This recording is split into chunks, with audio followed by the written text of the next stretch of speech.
نحمده ونصلي على رسوله الكريم اما بعد فاعوذ بالله من الشيطان الرجيم بسم الله الرحمن الرحيم رب اشرح لي صدري ويسر لي امري واحلل عقدة من لساني يفقهوا قولي. ہماری گفتگو کا موضوع ہے قیامت کی نشانیاں. بحیثیت مسلمان ہم سب کا ایمان ہے کہ یہ دنیا ہمیشہ باقی نہیں رہے گی، ایک دن سب کچھ ختم ہو جائے گا،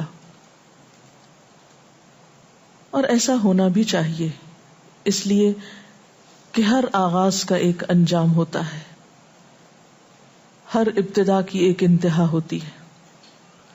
جس چیز پر زندگی آتی ہے اس پر موت کا آنا بھی لازم ہے. ہم اپنے آس پاس اس کی بہت سی نشانیاں دیکھتے رہتے ہیں. کائنات میں بہت سے دلائل بکھرے ہوئے ہیں جو ہمیں یقین دلاتے ہیں کہ ایک دن یہ سب کارخانہ بند ہو جائے گا، ختم ہو جائے گا، یہ دنیا فنا ہو جائے گی.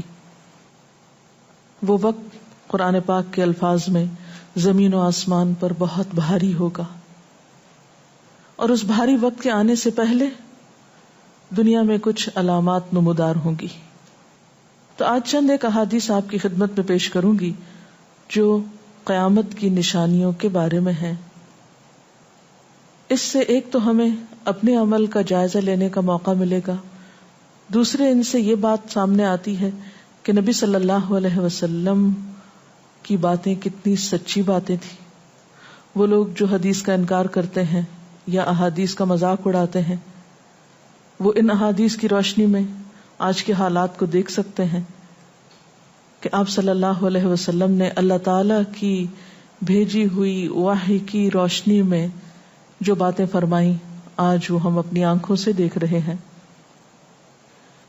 بہرحال اس وقت میرے سامنے حضرت ابو ہریرہ رضی اللہ تعالی عنہ کی حدیث ہے جسے ابن خزیمہ نے روایت کیا ہے.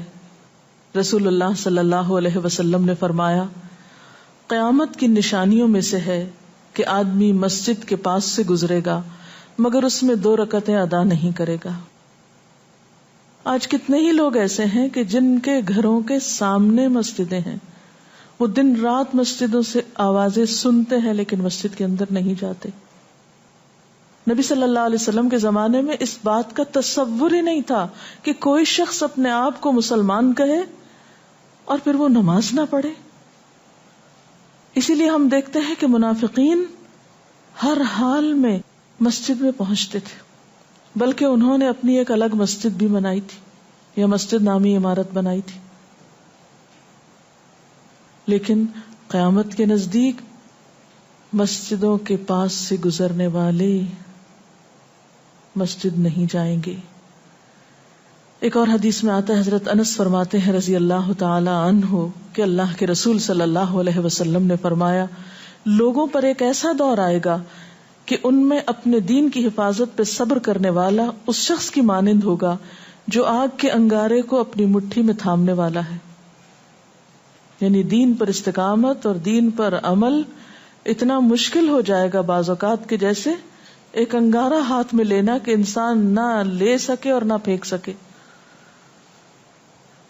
ایک اور نشانی جو آپ صلی اللہ علیہ وسلم نے ہمیں بتائی وہ یہ کہ زمانہ قریب آ جائے گا، عمل میں نقص واقع ہوگا اور بخیلی پیدا ہو جائے گی، دل تنگ ہو جائیں گے.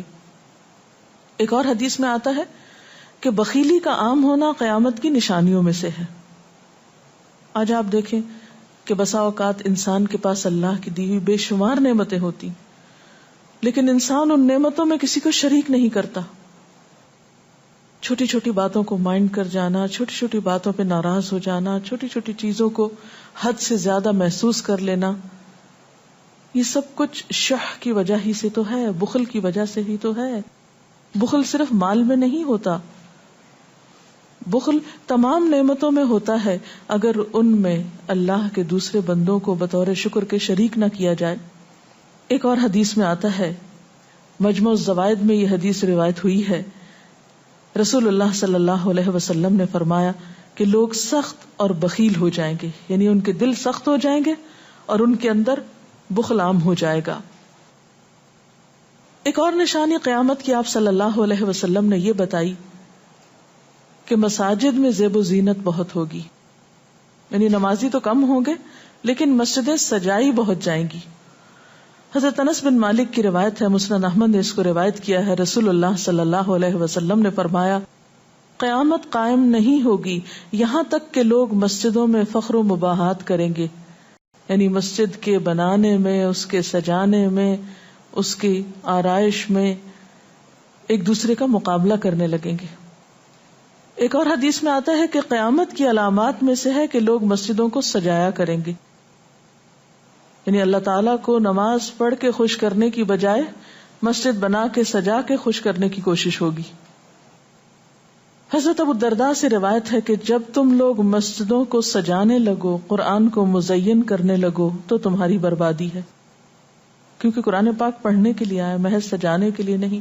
آج آپ دیکھیں کہ بسا اوقات ہم اسے پڑھتے کم ہیں، سمجھتے کم ہیں، اس کے مطابق زندگی نہیں بسر کرتے، لیکن خوبصورت انداز میں سنہری الفاظ میں لکھوا کر گھروں میں سجا دیتے ہیں. تو قرآن پاک سجانے کے لیے نہیں آیا، وہ تو ہدی للناس ہے، ساری انسانیت کی ہدایت کے لیے آیا ہے، لیکن ہم نے اس کا بس اتنا ہی فائدہ اٹھایا کہ اسے خوبصورت انداز میں لکھ کے طاقوں میں سجا دیا. اسی طرح ایک اور نشانی کہ انسان حلال حرام کی پرواہ نہیں کرے گا. رسول اللہ صلی اللہ علیہ وسلم نے فرمایا، صحیح بخاری کی روایت ہے، لوگوں پہ ایسا وقت ضرور آنے والا ہے کہ آدمی اس بات کی بالکل فکر نہیں کرے گا کہ جو مال اس نے حاصل کیا ہے وہ حلال ہے یا حرام ہے، یعنی کس ذریعے سے حاصل کیا ہے. ایک اور حدیث میں آتا ہے کہ قیامت سے پہلے سود پھیل جائے گا. ایک اور روایت میں آتا ہے کہ ہر شخص تک اس کا کچھ نہ کچھ غبار پہنچے گا، یعنی کچھ لوگ تو براہ راست اس میں انوالو ہوں گے اور کچھ لوگ انڈائریکٹلی اس سے متاثر ہوں گے. اسی طرح قیامت کی نشانیوں میں سے ایک اور نشانی دیگر امتوں کی مشابہت اور تقلید ہوگی. حضرت ابو سعید رضی اللہ تعالی عنہ سے روایت ہے، رسول اللہ صلی اللہ علیہ وسلم نے فرمایا، تم اپنی سابقہ امتوں کی ایک ایک بالشت اور ایک ایک گز میں اتباع کرو گے، یعنی چھوٹے سے چھوٹے معاملے میں اور بڑے سے بڑے معاملے میں ان کی پیروی کرو گے، حتیٰ کہ اگر وہ کسی سانڈے کے سوراخ میں داخل ہوئے ہوں گے، یعنی گوہ کے سوراخ میں، تو تم بھی ان کی پیروی کرو گے، اس سوراخ میں بھی گھسو گے. ہم نے پوچھا، یا رسول اللہ صلی اللہ علیہ وسلم، کیا آپ کی مراد یہود و نصارہ ہیں؟ فرمایا، پھر اور کون؟ اور آج ہم مسلمان دیکھ سکتے ہیں کہ ہم کس کی پیروی کر رہے ہیں، کتاب اللہ اور سنت رسول اللہ صلی اللہ علیہ وسلم کی یا کسی اور کی.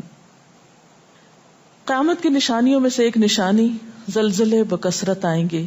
حضرت ام سلمہ سے روایت ہے، مسند احمد میں یہ روایت آتی ہے، رسول اللہ صلی اللہ علیہ وسلم نے فرمایا، قیامت سے پہلے موت کی سخت وبا پھیلے گی، پھر زلزلوں والے سال آئیں گے. ایک اور روایت میں آتا ہے، قیامت کی نشانیوں میں سے ہے کہ ناگہانی موت کثرت کے ساتھ ہوگی، یعنی اچانک ڈیتھ، یکا یک بیٹھے بیٹھے فوت ہو گئے. امام بخاری نے اس حدیث پر کچھ شعر بھی لکھے ہیں جن کا ترجمہ ہے، فارغ وقت کو غنیمت سمجھ کر کچھ رکوع کر لو، یعنی فارغ بیٹھنے سے بہتر ہے کچھ نوافل پڑھ لو، قریب ہے کہ تیری موت اچانک واقع ہو. تم کتنے ہی صحت مند لوگوں کو دیکھتے ہو جن کی صحت مند جانیں اچانک فوت ہو جاتی ہیں، یعنی ختم ہو جاتی ہیں. حافظ ابن حجر عسقلانی جنہوں نے بخاری کی شرح لکھی ہے فتح الباری، وہ کہتے ہیں یہ عجیب اتفاق ہے کہ امام بخاری خود بھی اسی طرح اچانک فوت ہوئے تھے. یعنی اچانک موت جو ہے وہ کسی پر بھی آ سکتی ہے، کوئی نیک ہو یا بد ہو. ہم یہ نہیں کہہ سکتے کہ ہم بہت نیک ہیں یا ہم بڑے اچھے کام کرتے ہیں تو ہمارے ساتھ یہ معاملہ نہیں ہو سکتا، یہ کسی کے ساتھ بھی ہو سکتا ہے.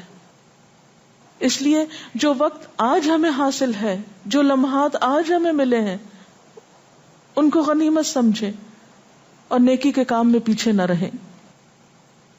پھر قیامت کی نشانیوں میں سے ایک نشانی یہ بھی بتائی گئی کہ لوگ جان پہچان والوں کو بس سلام کریں گے. عامر بن اسود فرماتے ہیں رضی اللہ تعالی عنہ کہ ہم حضرت عبداللہ بن مسعود کے ساتھ ایک مسجد میں گئے تو جماعت کھڑی تھی، پھر لوگوں نے رکوع کیا اور ہم بھی رکوع کرتے ہوئے ساتھ شامل ہو گئے۔ اتنے میں ایک آدمی آیا اور کہنے لگا، ابو عبد الرحمن، یہ عبداللہ بن مسعود کی کنیت ہے، آپ کو سلام۔ عبداللہ بن مسعود نے حالت رکوع ہی میں فرمایا، اللہ اور اس کے رسول صلی اللہ علیہ وسلم نے سچ کہا تھا۔ نماز کے اختتام پر کچھ لوگوں نے آپ سے پوچھا کہ آپ نے فلاں شخص کے سلام پر یہ کیوں کہا کہ صدق اللہ و رسول، اللہ اور اس کے رسول صلی اللہ علیہ وسلم نے سچ کہا۔ ابن مسعود نے فرمایا، میں نے نبی صلی اللہ علیہ وسلم سے سنا کہ قیامت کی نشانیوں میں سے ہے کہ سلام صرف پہچان والوں کو کیا جائے گا۔ یعنی آپ کسی مجلس میں جاتے ہیں، مسنون طریقہ کیا ہے؟ اگر آپ کسی گیدرنگ میں جائیں، سب کو بیک وقت السلام علیکم کہیں، لیکن بہت دفعہ آپ نے دیکھا ہوگا کہ لوگ آتے ہیں، سب کو نہیں پوچھتے، ان میں سے جو جان پہچان والا ہوتا ہے اس کا نام لے کر بس سلام کرتے ہیں۔ پھر اسی طرح ایک اور نشانی یہ کہ لوگ دعا اور طہارت میں زیادتی کریں گے۔ حضرت سعد رضی اللہ تعالی عنہ سے روایت ہے، انہوں نے سنا کہ ان کا بیٹا اس طرح دعا کر رہا ہے، یا اللہ میں تجھ سے جنت کا سوال کرتا ہوں، اس کی نعمتوں کا سوال کرتا ہوں، اس کی رونقوں اور تر و تازگیوں کا سوال کرتا ہوں، وغیرہ وغیرہ، اور میں آگ سے تیری پناہ مانگتا ہوں، اس کی زنجیروں سے اور طوقوں سے پناہ مانگتا ہوں۔ تو حضرت سعد نے فرمایا، تم نے اللہ تعالیٰ سے خیر کثیر کا سوال کیا ہے اور ضرر کثیر سے پناہ مانگی ہے، جبکہ میں نے رسول اللہ صلی اللہ علیہ وسلم سے سنا کہ ان قریب ایسے لوگ ہوں گے جو دعا میں زیادتی کریں گے۔ یعنی صرف یہ کہہ دینا کافی ہے کہ یا اللہ تو ہمیں جنت عطا فرما اور دوزخ سے بچا، اس کی بہت تفصیلات میں جانے کی ضرورت نہیں۔ جب جنت میں داخل ہو گئے تو سب کچھ نصیب ہو گیا، اور جب جہنم سے بچ گئے تو سب سے بچت ہو گئی۔ پھر آپ نے یہ آیت پڑھی، اپنے رب سے عاجزی سے دعا مانگو، یقیناً وہ زیادتی کرنے والوں کو پسند نہیں کرتا۔ یعنی دعاؤں میں زیادتی اور اس قسم کی تفصیلات یہ پسندیدہ نہیں ہے۔ تمہیں یہی کافی تھا کہ تم یوں کہتے، یا اللہ میں تجھ سے جنت اور ہر اس قول و عمل کا سوال کرتا ہوں جو جنت کے قریب کر دے، اور میں تیری پناہ چاہتا ہوں جہنم سے اور ہر اس قول و عمل سے جو جہنم کے قریب کرے۔ تو اتنا کہنا کافی تھا۔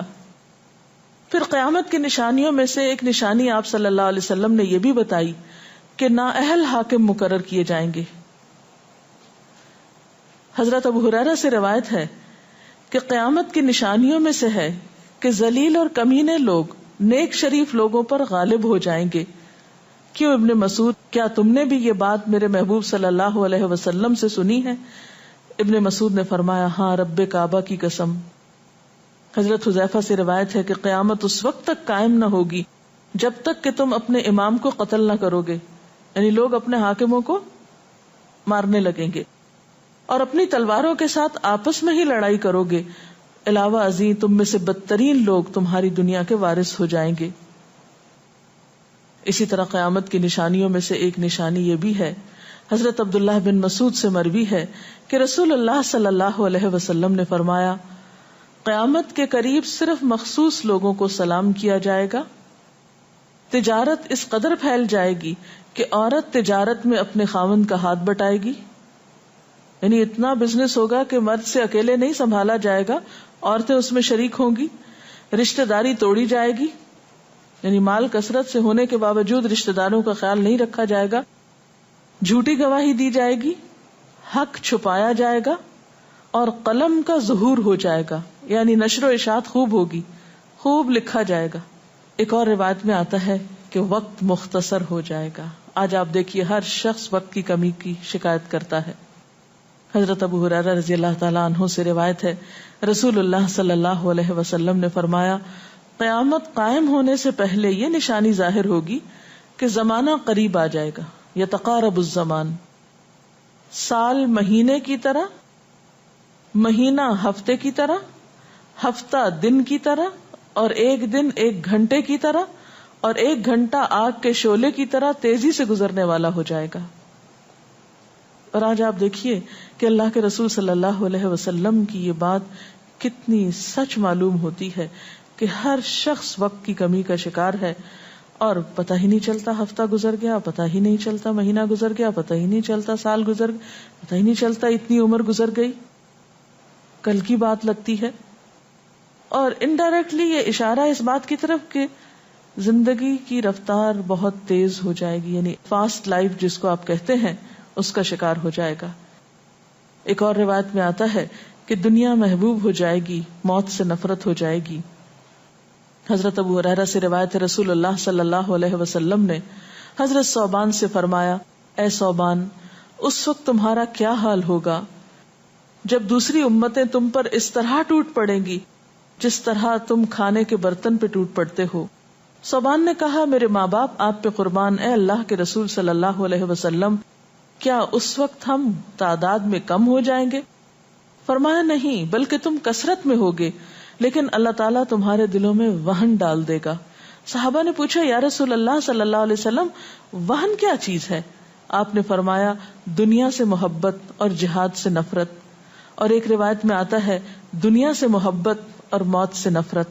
اسی طرح نیک لوگ آہستہ آہستہ کم ہو جائیں گے.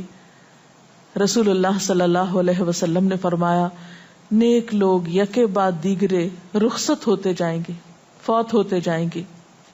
فضول لوگ باقی رہ جائیں گے، بیکار، نکمے، جس طرح جو کا بھوسا یا ردی کھجور باقی رہ جاتی. اللہ تعالیٰ ان فضول لوگوں کی کچھ پرواہ نہ کرے گا، کوڑے کرکٹ کی طرح ہوں گے جن کی کچھ پرواہ نہ کرے گا کہ ان کو پھینک دیا جائے یا کاٹ دیا جائے یا کہیں جلا دیا جائے. ایسے لوگوں کی اللہ تعالیٰ کو کچھ بھی ضرورت نہیں ہو. حضرت عمرو بن شعیب اپنے والد سے اور اپنے دادا سے روایت کرتے ہیں، رسول اللہ صلی اللہ علیہ وسلم نے فرمایا، لوگوں پر ایک ایسا وقت آئے گا کہ ان کی خوب چھانٹی صفائی کی جائے گی تو فضول لوگ باقی رہ جائیں گے اور نیک لوگ ختم ہو جائیں گے. پھر آپ نے اپنے دونوں ہاتھوں کی انگلیوں کو آپس میں ملا کر فرمایا، اس طرح ان کے وعدے اور امانتیں خلط ملط ہو کر رہ جائیں گے اور وہ اختلافات کا شکار ہو جائیں گے. یعنی نہ ان میں وعدوں کا پاس ہوگا، نہ امانتوں کی ادائیگی کا احساس ہوگا، اور وہ ایک ہی چیز جانیں گے اور وہ لڑائی جھگڑا، اختلافات. کیونکہ کوڑا کرکٹ ہے نا، کوئی وزن تو اس کا ہے نہیں، کوئی اصول تو ہے نہیں، کسی نیک کام میں استقامت تو ہے نہیں، بس جدھر کو پانی جا رہا ہے اس پہ بہ رہے ہیں، ہوا چل رہی ہے اس پہ اڑ رہے ہیں. تو ایسے نکمے اور بیکار لوگ باقی بچیں گے اور پھر ایک دن دنیا اپنے اختتام کو پہنچ جائے گی. ہر گھر میں فتنہ داخل ہو جائے گا. حضرت عوف بن مالک فرماتے ہیں کہ میں غزوہ تبوک کے موقع پر رسول اللہ صلی اللہ علیہ وسلم کی خدمت میں حاضر ہوا جبکہ آپ اس وقت چمڑے کے ایک خیمے میں تشریف فرما تھے. آپ نے فرمایا، قیامت کی 6 نشانیاں گن لو. پھر ایک ایسا عام اور تباہ کن فتنہ ہوگا کہ عرب کا کوئی گھر بھی اس کی لپیٹ میں آنے سے محفوظ نہ رہ سکے گا. تو اللہ تعالیٰ سے دعا ہے کہ وہ ہمارے ایمان اور عمل کی حفاظت فرمائے اور ہمیں نیکی کی توفیق عطا فرمائے، اپنی ذمہ داریوں کو صحیح معنوں میں پورا کرنے کی توفیق عطا فرمائے. اگر آپ کے ذہن میں کوئی سوال ہو تو آپ کر سکتے ہیں. جو لوگ قیامت کی ان علامات کا مذاق اڑاتے ہیں اور کہتے ہیں کہ یہ حالات تو بہت عرصے سے ہیں، قیامت آنی ہوتی تو آ چکی ہوتی، تو ہم کیا کر سکتے ہیں، انہیں کیسے سمجھا سکتے ہیں؟ دیکھیے کہ جو لوگ مذاق اڑانے پر تل جاتے ہیں ان کا کوئی علاج نہیں. نبی صلی اللہ علیہ وسلم کے زمانے میں بھی ایسے لوگ موجود تھے جو دین کے شاعر کا مذاق اڑاتے تھے. قرآن نے ایسے لوگوں کو منافق بتایا ہے. اور بات یہ ہے کہ جب قیامت آئے گی تو پھر کسی سے پوچھ کر نہیں آئے گی، اس کا وقت تو اللہ تعالیٰ کو معلوم ہے، اور جب آ جائے گی تو کوئی اس سے فرار حاصل نہیں کر سکے گا. آج ہمیں اللہ تعالیٰ نے اختیار دیا ہے، چاہیں تو کسی چیز کو مانیں اور چاہیں تو انکار کر دیں، لیکن جب اصل حقیقت سامنے آئے گی تو پھر ہم انکار نہ کر سکیں گے. آپ نے بتایا کہ قیامت کی نشانیوں میں ہے کہ طہارت میں بھی زیادتی کی جائے گی، تو اس سے کیا مراد ہے؟ اس کا معنی یہ ہے کہ لوگ طہارت حاصل کرتے وقت وسائل یا ریسورسز کو بہت ضائع کریں گے. مثلاً یہ کہ وضو کرتے وقت بہت زیادہ پانی لنڈھانا، بہت صابن گرانا، اسی طرح نہاتے وقت بہت پانی ضائع کرنا. نبی صلی اللہ علیہ وسلم کے زمانے میں پانی کی قلت بھی ہوتی تھی، لیکن اس کے باوجود آپ صلی اللہ علیہ وسلم کی تعلیمات میں ہے یہ بات کہ ایک شخص کو آپ نے فرمایا تھا کہ خواہ تم دریا کے کنارے بیٹھے ہو پھر بھی وضو کے لیے اتنا ہی پانی لو جتنا تمہاری ضرورت ہے، یعنی بہت زیادہ پانی ضائع نہ کرو. آج ہم دیکھتے ہیں کہ بہت سے وسائل کے ذریعے پانی کا حصول بعض علاقوں میں بہت آسان ہو گیا ہے اور لوگ بہت ناقدری کے ساتھ پانی ضائع کرتے ہیں. مثلاً بعض دفعہ دیکھا گیا ہے کہ برش کرنے کے وقفے میں ٹیپ کھول دی جاتی ہے، بعض اوقات 5 منٹ تک ٹیپ میں سے پانی بہتا رہتا ہے اور آرام آرام سے لوگ اپنی طہارت اور صفائی کا اہتمام کرتے رہتے ہیں. تو کسی بھی طرح کے وسائل کو ضائع کرنا جو ہے وہ اسلامی تعلیمات کے خلاف ہے، خواہ وہ دین کے کسی کام کے کرنے میں ہی کیوں نہ استعمال کیے جائیں، وضو جیسی چیز میں ہی کیوں نہ استعمال کیے جا رہے ہوں. تو طہارت میں مبالغہ آرائی کا مطلب یہی ہے، وسائل کا ضیاع. دعا میں زیادتی کا مقصد کیا لمبی دعاؤں کا بھی مراد یہ ہوگا؟ اصل میں دعا تو حسب ضرورت کی جا سکتی ہے، حسب موقع. کبھی آپ کے پاس وقت زیادہ ہوتا ہے تو آپ دیر تک بھی دعا کر سکتے ہیں، مخصوص اوقات میں، مخصوص قبولیت کی جگہوں پر. لیکن سنت کے طریقے سے ہٹ کر مبالغہ آرائی کے انداز میں دعا کرنا اور پھر ردیف قافیے ملا کر دعا کرنا یا شعر و شاعری کے انداز میں دعا کرنا، ان چیزوں سے منع کیا گیا. وآخر دعوانا ان الحمد للہ رب العالمین. سبحانک اللہم وبحمدک نشہد ان لا الہ الا انت نستغفرک ونتوب الیک. والسلام علیکم ورحمۃ اللہ وبرکاتہ.